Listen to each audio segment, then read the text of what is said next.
Kabilang sa natalakay sa budget hearing ng Kamara ngayong araw ang nanatiling mataas na bilang ng mga job order at contract of service sa gobyerno.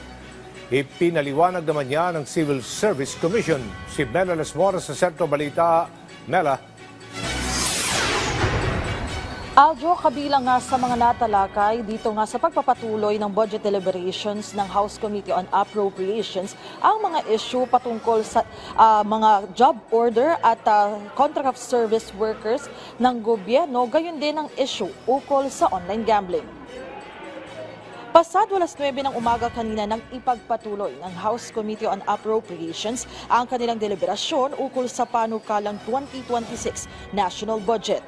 Unang humarap dito ang mga opisyal ng Civil Service Commission para depensahan ang hinihingi nilang higit 4 billion pesos na proposed budget para sa susunod na taon. Sa interpelasyon, isa sa mga pangunahing natalakay ang issue ng job order at contract of service workers sa gobyerno na matagal na ring pinupuna ng mga kongresista. Bakit kasi hindi mabigyan ng plantilla positions ang mga naturang manggagawa lalo pa kung mahalaga naman ang kanilang tungkulin. May paliwanag naman dyan ng CSC tulad sa sitwasyon ng mga local government units bagamat tiniyak nila na patuloy nilang tinutugunan ang isyong ito.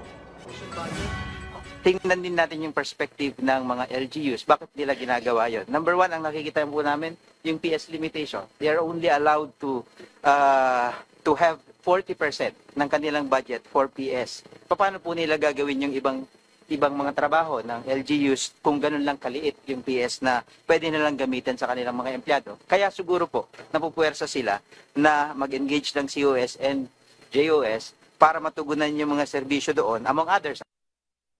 Kabilang din sa naungkat sa deliberasyon kasama ang CSC ang issue ng online gambling. Higit ng komisyon, may regulasyon naman na ang gobyerno laban sa pagsusugal sa mga kawani ng pamahalaan pero patuloy ang kanilang pag-aaral at paggawa ng mekanismo kung paano magkakaroon ng comprehensive ban ukol dito at paano rin maisasama ang online activities.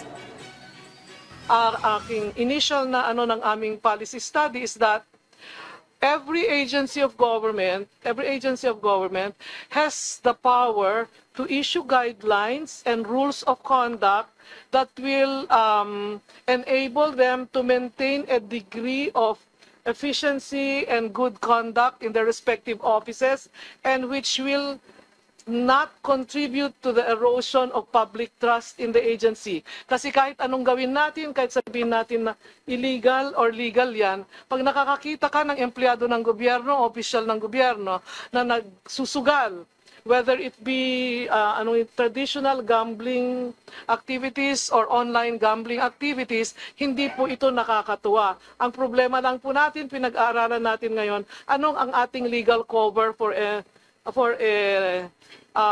comprehensive ban on all employees of government in all branches of government to engage in online gambling. Aljo, sa mga puntong ito ay katatapos lamang sumalang ng CSC officials dito nga sa budget deliberations at susunod na mga harap sa mga kongresista ang mga kinatawa ng Commission on Human Rights at susundan yan ng mga opisyal ng Presidential Communications Office. Aljo? Maraming salamat, Mela Lasmores.